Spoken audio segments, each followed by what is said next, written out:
Hey, maybe I'll take you up to the satellite sometime, show you how this whole thing works. Sure. We should do that one day. How about tomorrow? Tomorrow? Tomorrow's no good.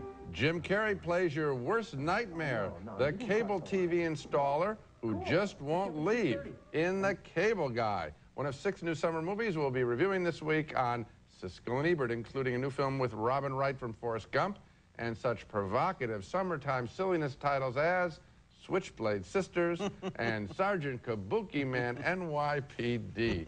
I'm Gene Siskel of the Chicago Tribune. And I'm Roger Ebert of the Chicago Sun-Times. Jim Carrey is the hottest comedian in the movies right now, and a lot of people are looking forward to big laughs from his new film named The Cable Guy. But boy, are they in for a surprise. Carrey is one of the most likable actors in the movies, but The Cable Guy makes him into a pathological basket case who is more creepy and depressing than funny. The film starts out like a comedy, with Carrey playing a cable technician who installs the new service for a forlorn guy played by Matthew Broderick, whose girlfriend has just dumped him. By the way, you might want to put on a bathing suit, because you'll be channel surfing in no time. Now that's funny. But then Carrey descends steadily into personality hell until the cable guy seems less like Ace Ventura than like Rupert Pupkin, the celebrity stalker played by Robert De Niro in The King of Comedy. Hi. Is there a problem with your service?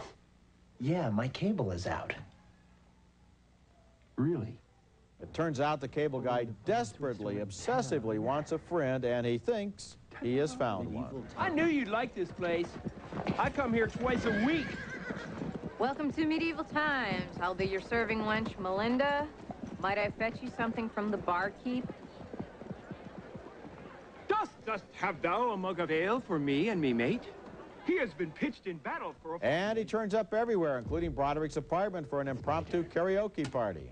1, 2, 3! When the truth is found to be light and... Eventually, the cable guy gets Broderick thrown into jail for receiving stolen property and, of course, visits him there. I don't think this scene works at all. Why are you doing this to me? I didn't do this to you. You did this to you. You set me up.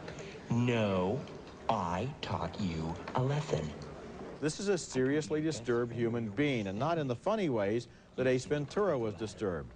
Another problem is that the Matthew Broderick character is too much of a victim and not enough of an antagonist. Watching him, I kept thinking of the Dunk the Clown booth at a carnival. He takes so many shots from the cable guy that after a while, it's just not funny anymore. Well, Roger, I thought it was very, very funny until the third act, maybe. But you've left out some of the biggest laughs in the film, and that is, for example, when, again, he does desperately want this friend, and so he'll take him to the cable company's dish to take a look at that for an early morning sort of breakfast. Jim Carrey has the ability to skewer most everything in popular culture just by laughing at it, and I think that there are huge laughs in The Cable Guy. Well, I think the medieval restaurant thing was kind of inspired by Pulp Fiction in a way. It's a twist on that. It had a couple of funny moments in it, but basically what happens is that increasingly throughout the movie, this cable guy gets to be more and more and more of an abrasive, unhappy element. I don't know whether you can have it both ways. First of all, there are funny elements in Martin Scorsese's King of Comedy. It's a compliment to compare it to that film. And the other thing I would say is that we dump on Ace Ventura for being, you know, light as a feather. Well, this film is a little bit more serious, I suppose, and you can't have it both ways. I think this is a very good film, his best since The Mask. Okay, next movie.